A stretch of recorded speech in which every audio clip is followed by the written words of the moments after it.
The four positions of additional practices. Sutra.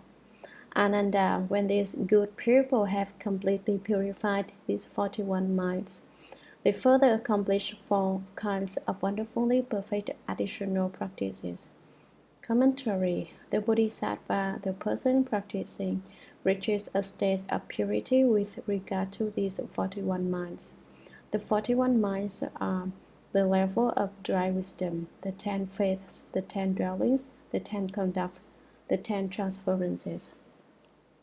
The level of dry wisdom, you remember, is also called initial dry wisdom and the initial Vara mind. Following these 41 positions are four further levels. They are known as the wonderfully perfect additional practices. They are heat, summit, patience, first in the world. Sutra, when the enlightenment of a Buddha is just about to become a function of his own mind. It is on the verge of emerging but has not yet emerged, and so it can be compared to the point just before wood ignites when it is drilled to produce fire. Therefore, it is called the level of heat.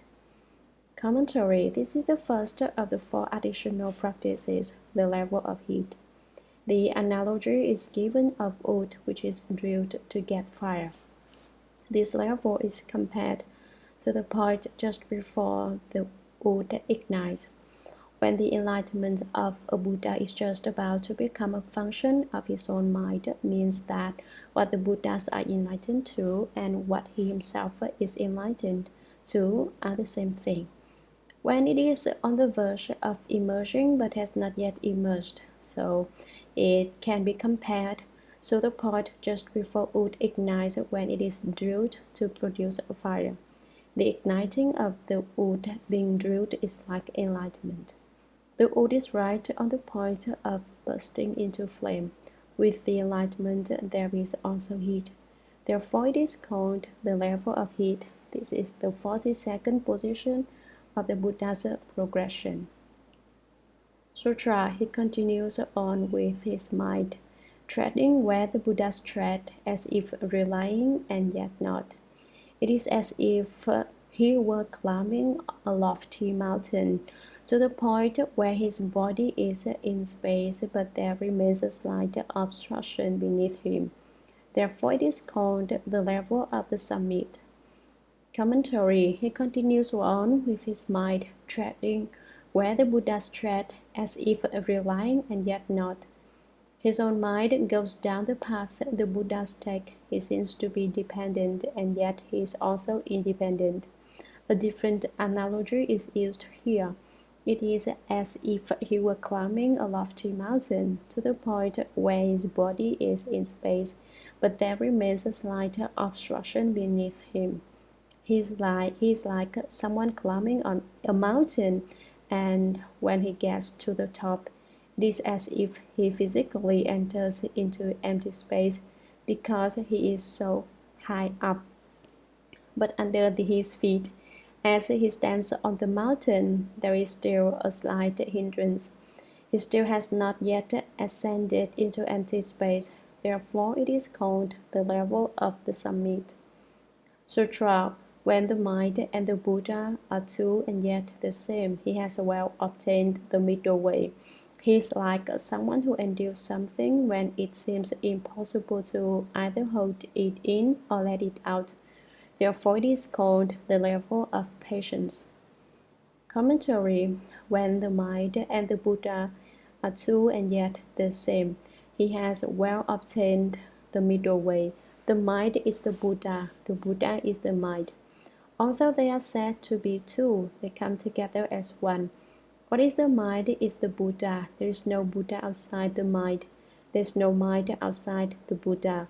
The mind and the Buddha are in a state of suchness. He has genuinely obtained the principle and substance of the middle way. He is like someone who endures something when it seems impossible to either hold it in or let it out. It is as if a situation arises which a person must bear.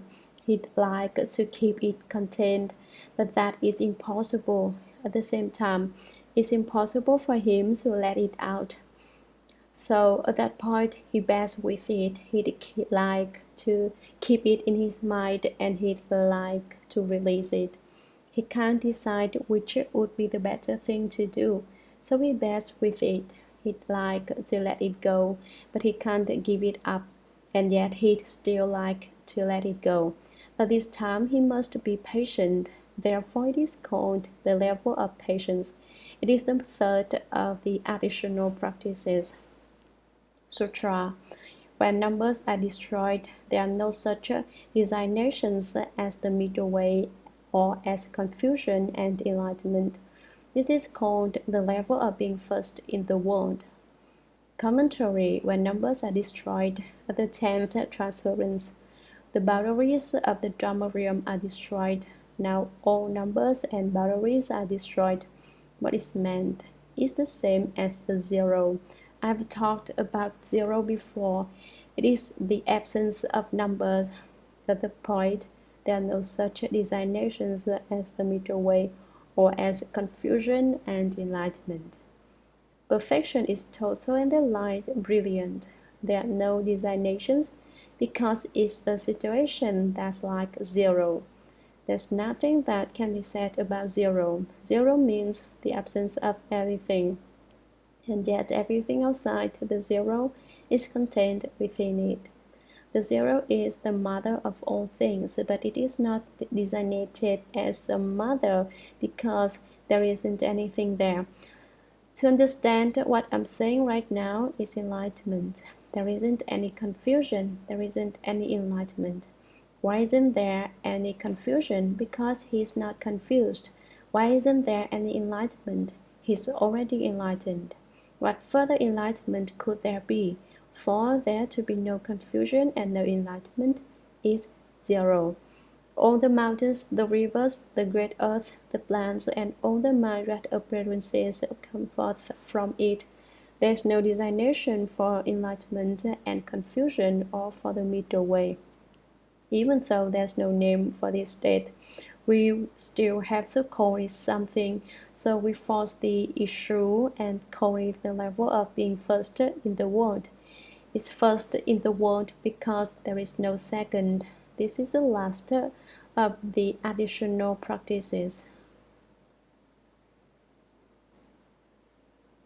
The 10 positions of the 10 grounds. Sutra.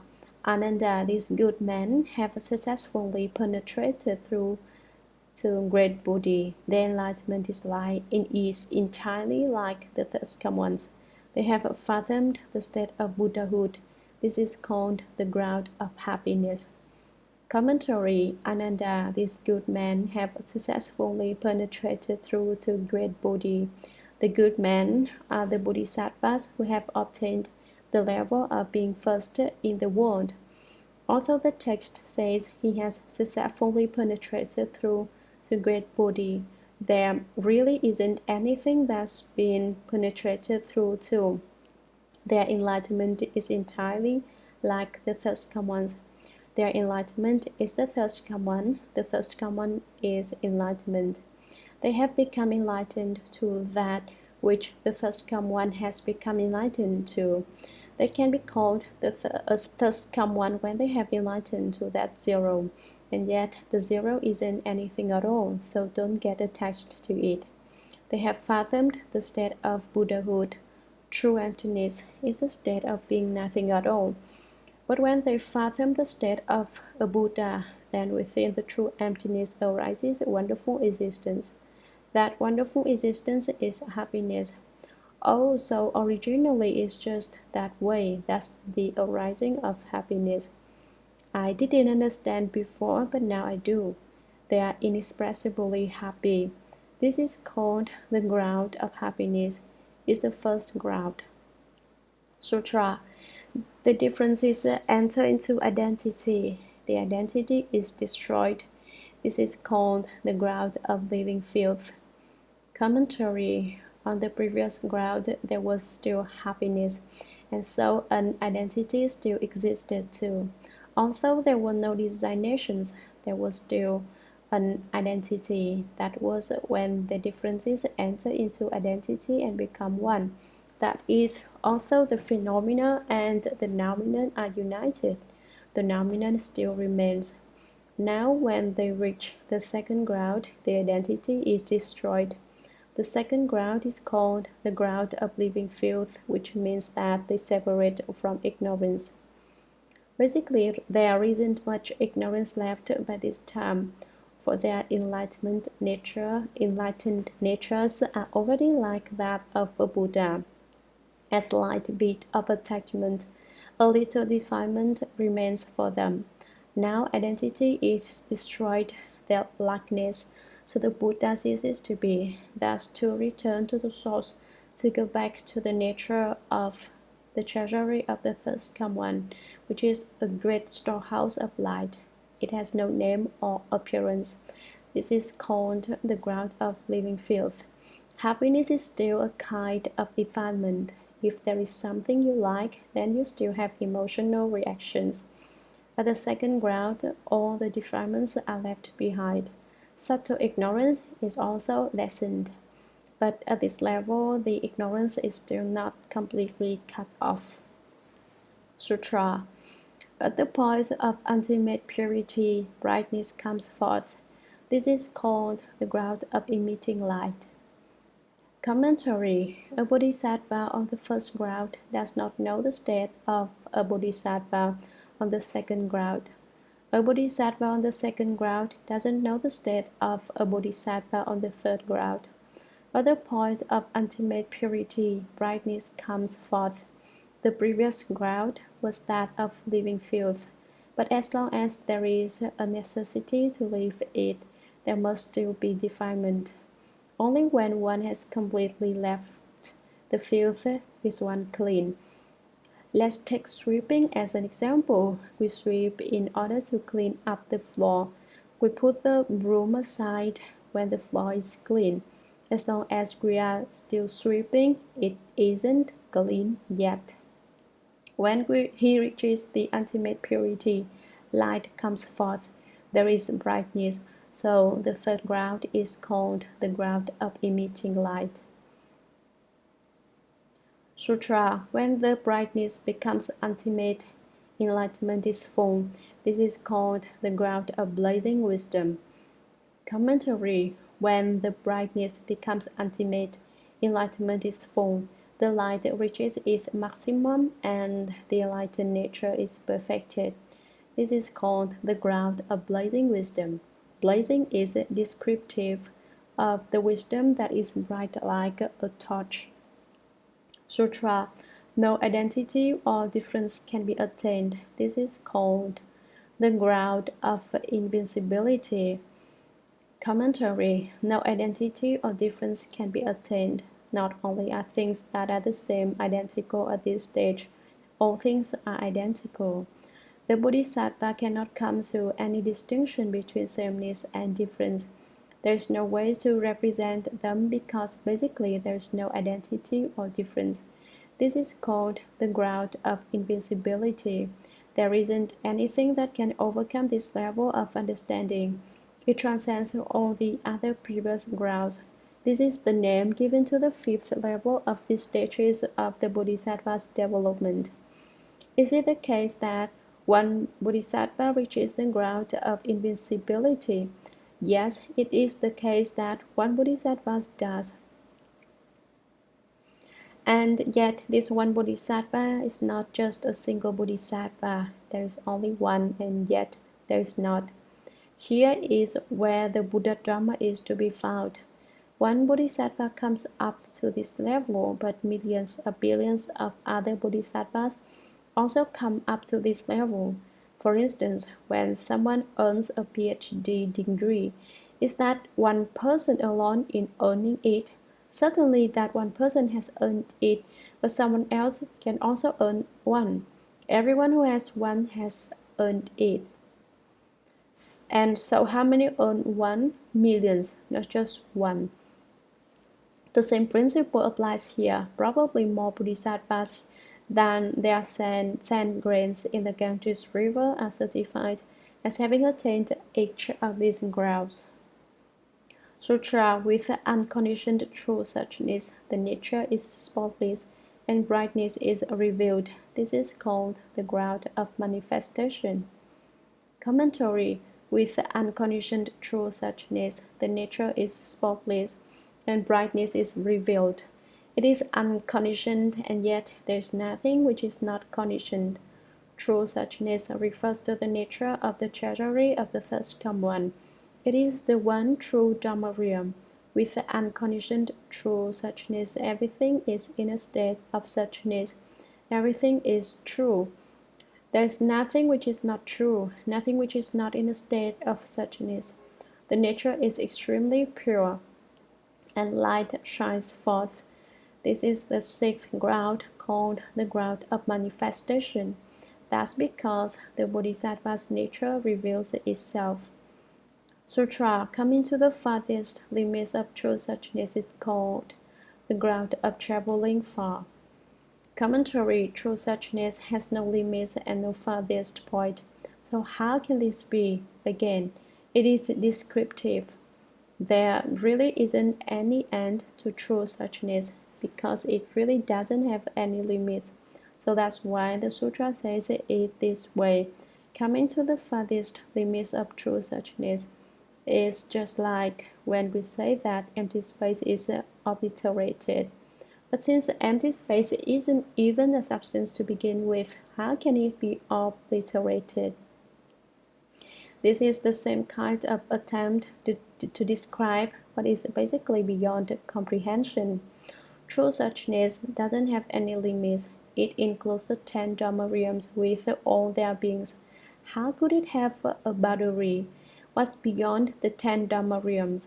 Nothing. And so it says, coming to the farthest limits of true suchness, that is to travel far indeed.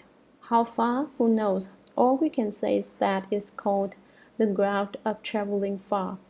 Ordinary people could never get there. Only a bodhisattva at the seventh ground can go that far. Sutra, the single mind of true suchness, is called the ground of immovability. Commentary: the single mind of true suchness is the one true Dharma Realm. It was said above that the mind is the Buddha and the Buddha is the mind. Now true suchness is the mind and the mind is the Buddha. There is no distinction between true suchness and the mind. Since true suchness has no limits, the bodhisattva's mind has no limits. When his mind has no limits, where does he go? He doesn't go anywhere. Therefore, it is called the ground of immovability. Unmoving in the Buddhimanda, he pervades the Dharma Realm. This is the eighth ground. Sutra bringing forth the function of true suchness is called the ground of good wisdom. Commentary: at the eighth ground, true suchness and the mind become one, and this was called the ground of not moving. But simply be unmoving and to never make a move would be useless. However, within true suchness, the function now comes forth. What is the function of true suchness? The function of true suchness is gigantic. If it was small, it would have only a single function. But this gigantic function can be used however one wishes. According with conditions, one is unmoving. Unmoving one accords with conditions. One constantly accords with conditions and yet is constantly unmoving. One is constantly unmoving and yet constantly accords with conditions. Such a functioning must be connected with wisdom. Therefore, bringing forth the function of true suchness is called the ground of good wisdom. This is the ninth ground. This wisdom is totally true and real. Sutra, Ananda. All bodhisattvas at this point and beyond have reached the effortless way in their cultivation. Their merit and virtue are perfected, and so all the previous positions are also called the level of cultivation. Commentary: Ananda, you should understand that all bodhisattvas at this point and beyond have reached the effortless way in their cultivation. From the beginning, The level of dry wisdom, also known as the initial Vajra mind. So the culmination of the ninth ground, there are a total of 54 positions. When the bodhisattvas have passed through to this point, they've reached the effortless way. They have graduated. Their merit and virtue are perfected in their study leading toward Buddhahood. They are just about to earn this degree. They're about to become Buddhas, and so all the previous positions are also called the level of cultivation. Sutra. Then, with a wonderful cloud of compassionate protection, one covers the sea of Nirvana. This is called the ground of the Dharma cloud. Commentary. Wonder and compassion are dharmas. Protection and covering belong to the analogy of the cloud and represent a sheltering influence. Then, with a wonderful cloud of compassionate protection, one covers the sea of Nirvana. One shelters all living beings. All Buddhas and Bodhisattvas emerge from the sea of Nirvana, and so the 10th ground is called the ground of the Dharma cloud. At this level, one shelters and protects all living beings.